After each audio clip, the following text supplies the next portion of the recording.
안녕하세요. 저는 이번 세미나에서 계산신경과학에 대해 발표할 의예과 23학번 김석준이라고 합니다.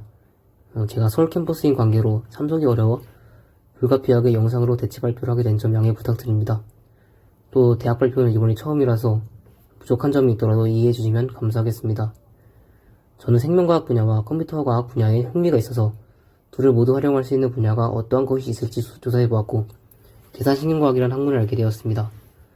비교적 생소한 분야라고 생각하였기에 여러분들께 이러한 분야도 있음을 소개해드리는 차원에서 발표를 구성하였습니다. 발표의 일부 내용은 이전에 제가 카페에 올린 글에서 차용하였기 때문에 관심 있으신 분들은 카페 글에서 정보를 더 얻어가시면 좋을 것 같습니다. 그럼 발표를 시작하겠습니다. 먼저 계산신경과학이라는 학문이 정확히 무슨 학문인지 알아보도록 할 텐데요. 가장 간단하고 명료하게 설명하려면 이렇게 소개해드리는 것이 가장 좋을 것 같습니다. 바로 뇌를 연사장치로 간주해 탐구하는 학문이라는 것인데요. 일종의 치환으로서 뇌의 작용 기전을 규명하는 것을 목표로 하는 학문이라고 보시면 될 것 같습니다. 이해를 위해서 몇 가지 예를 더 들어보겠습니다. 이 그림은 우리 몸의 신경세포인 뉴런을 나타낸 것입니다. 이는 하나의 세포이지만 계산신경과학에서는 뉴런을 마치 부품 하나하나로 취급하여 다루게 됩니다. 마찬가지로 뉴런과 뉴런 사이의 시냅스를 통한 전반적인 연결 회로는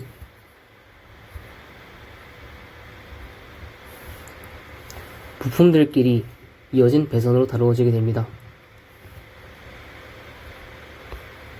끝으로 이들이 종합된 뇌는 부품과 회로의 집합체인 컴퓨터로서 이해할 수가 있는 것이죠. 이처럼 계산신경과학은 현재로서도 밝혀지지 않은 뇌기능의 전모를 모델링의 관점으로 접근해 규명하는 것을 목표로 삼습니다. 계산신경과학이 그래도 낯설다면 관련 기술을 하나 확인해보면 좋겠는데요. 그림에 나와있는 fMRI 및 MRI가 바로 계산신경과학을 활용한 기술이라 할 수 있습니다. 뇌를 하나의 네트워크로 취급하면 뇌의 각 영역들을 노드로 그리고 영역 간의 연결을 간선으로 보아 그림과 같은 그래프 이론을 접목시킬 수 있고, 한편으로는 데이터들을 머신러닝의 입력관수로 이용해 수학적 모델링을 할 수도 있습니다. 이들은 모두 뇌를 하나의 컴퓨터로 이해하는 계산신경과학의 관점이 적용된 사례라 할 수 있습니다. 계산신경과학은 공학 계열에서 긍정적인 전망을 가지고 있는 분야입니다. 이를 단적으로 보여주는 사례가 아래와 보여드린 것과 같은 MRI 논문들의 수에 관한 통계입니다. 보시는 바와 같이 30년 만에 MRI 논문 수가 급격한 증가를 보였는데요. MRI가 계산신경과학의 바탕을 두고 있는 만큼 계산신경과학의 위상이 나날이 높아지고 있음을 보여준다고 할 수 있습니다. 다음으로 그럼 계산신경과학을 공부하기 위해서는 어떠한 지식이 필요할지 알아보도록 하겠습니다. 현재 계산신경과학 박사과정에 계시는 샬롯 프라자님 외에 다른 분들의 유튜브를 참고하여 정리하였습니다. 우선 프로그래밍과 관련된 지식입니다. 시뮬레이션이 주가 되는 학문인 계산신경과학에서 프로그래밍 실력은 없어서는 안 될 역량입니다. 직접 코딩하는 것도 중요하지만 다른 전문가들이 미리 설계한 모델들의 원리를 분석하고 이해할 수 있는 능력 또한 갖추어야 합니다. 다음으로 수학입니다. 학문에서 다루는 각종 모델은 전부 수학적 모델링을 거쳐 만들어졌고 데이터의 양이 상당하다는 점 또한 수학을 공부해야 하는 이유로서 작용합니다. 마지막으로 신경과학입니다. 계산신경과학이 신경과학의 하위 분야인 만큼 신경과학에 대한 깊은 지식은 필수입니다. 먼저 프로그래밍과 관련하여 알아두면 유용한 언어들을 정리해보았습니다. 가장 추천하는 두 언어는 파이썬과 R이라고 합니다.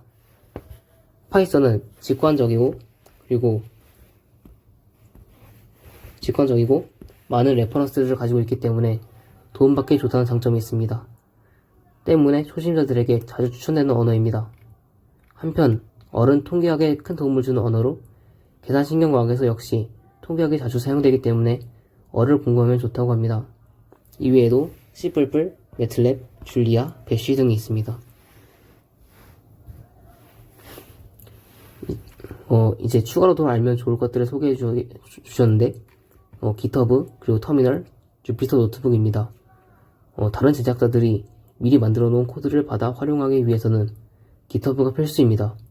또한 다루는 데이터의 양이 많다 보니 보다 효율적으로 데이터를 처리하기 위해서는 보시는 바와 같은 터미널을 자유롭게 활용할 수 있으면 좋다고 합니다.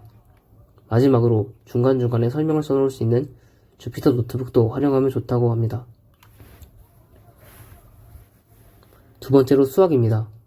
계산신경과학에서 활용되는 수학에는 선형대수학, 미적분학, 그리고 추리통계 등이 있습니다. 선형대수학의 경우에는 이제 벡터들을 이용한 수학이라고 보시면 될 것 같고, 미적분의 경우에는 우리가 잘 알고 있는 미분과 적분을 다루는 학문입니다. 추리통계의 경우에는 이제 수집한 데이터를 설명하는 기술통계와는 다르게 이제 수집한 데이터를 바탕으로 무언가를 추론하고 이제 예측하는 데 주안점을 두고 있는 통계학 분야입니다. 마지막으로 신경과학입니다. 사실 신경과학은 영역이 상당히 넓지만 이제 분자생물학, 유전학, 그리고 이제 인지신경과학과 인지심리학 등이 대표적인 사례라 볼 수 있습니다. 플러스 알파로 공부하면 좋은 분야들에는 물리와 머신러닝이 있습니다. 먼저 물리에 대해 소개를 하자면 우선 계산신경과학자들 중에서 물리학자 출신들이 많습니다. 또한 많은 모델들이 물리학의 모델들을 참고하기 때문에 기초적인 물리학 공부를 하는 것이 필요하다고 합니다. 특히 전자기학이 중요하다고 합니다. 두 번째로 머신러닝인데 이제 계산신경과학이 머신러닝 컴퓨터와 가까운 만큼 컴퓨터와 관련해서 깊게 머신러닝을 공부하면 계산신경과학과의 접점이 많다고 합니다. 이제 계산신경과학의 활용 사례들을 알아보도록 하겠습니다. 사실 계산신경과학이 접근하기에는 쉽지 않은 학문이다 보니 저의 수준으로 직접 할 수 있는 프로그램들을 찾기가 어려웠습니다. 그럼에도 정보를 최대한 모아보려고 노력을 해봤고 본 발표에서는 제가 어느 정도 시도해본 툴 두 가지를 소개해보도록 하겠습니다. 첫 번째로 렌고라는 파이썬 라이브러리입니다. 렌고는 뉴런을 생성하여 데이터를 입력해 출력값을 얻어내는 일종의 머신러닝에 가까운 신형세포 시뮬레이터입니다. 화면에 나와있는 코드와 데이터는 렌고 라이브러리를 활용해서 얻은 결과물이라 볼 수 있습니다. 한편 명령 프롬프트에 직접 렌고를 입력하면 보시는 바와 같이 그 웹에서 GUI 형태로 시뮬레이터가 나타나게 됩니다. 제가 표시한 이 영역은 이제 그 프롬프트에 렌고라고 쳤을 때 웹에 나타나는 이 GUI라고 볼 수 있습니다. 아까 보셨던 것들 중에서 이제 이 그림이 있었는데 이 그림을 좀 더 자세히 보도록 해보겠습니다. 이게 이제 이 그림인데 여기서 사각형은 입력이 이루어지는 곳을 나타냅니다.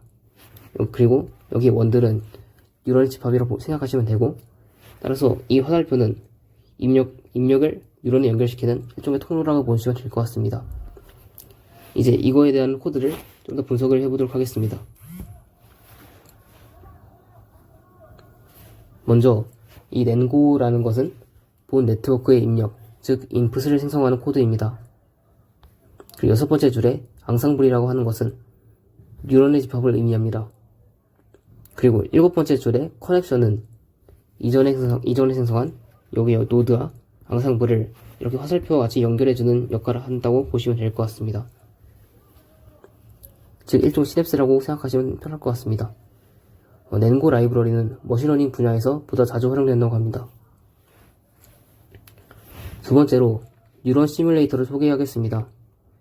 계산신경과학 분야에서 상당히 자주 활용된다고 하는 프로그램인데 파이썬으로도 조작할 수 있지만 저희 수준에서는 아직 그 정도는 이해가 어려워 보여 GUI를 이용한 데모 버전을 이용해 결과를 확인해 보았습니다. 여기 나타나 있는 PPT는 뉴런 공식 사이트에 올라온 튜토리얼 내용입니다. 저로서는 아직 이해가 잘 안돼서 공부가 더 필요해 보여 아쉬웠습니다. 뉴런 웹사이트에서 보시는 것과 같은 여기를 클릭해서 뉴런을 다운받으면 파일에 뉴런 데모라는 바로가기가 나타납니다. 이 바로가기를 더블클릭해서 들어가면 보시는 바와 같이 다양한 창들이 나타나게 됩니다. 여기서 위에 창들에 여기와 이 안에 있는 숫자들을 조작하고 정리하게 되면 이제 설계한 뉴런이 나타나게 되는데 이를 이용해서 이를 조작해서 축삭의 길이나 단면적과 같은 유런의 특성을 조절하여 유런을 생성하게 된다면, 그리고 이후에 이 런을 누르게 된다면 이제 보시는 바와 같이 전압 펄스를 비롯한 각종 결과가 도출될 수 있습니다. 예를 들어서 칼슘 채널과 칼슘 펌프가 같은 것들이 보이는 걸 볼 수 있습니다. 일종의 투하드라고 보면 좋을 것 같습니다. 이와 같이 뉴런 시뮬레이터를 사용하면 복잡한 회로도 입력에 따른 결과를 시각적으로 빠르게 확인할 수 있습니다. 그래서 위의 두 프로그램들을 잘 활용하면 원하는 모델의 실험 결과를 쉽고 빠르게 얻을 수 있어 좋을 것 같습니다. 이상으로 제 발표를 마치겠는데요. 제목을 혼자 공부할 수 있다고 써놓긴 했지만 그렇다고 조사를 해보다 보니까 만만한 분야는 아니라는 걸 느꼈습니다. 더 공부하고 실력을 쌓아야겠다고 생각하게 되는 계기가 되었습니다. 이상으로 들어주셔서 감사합니다.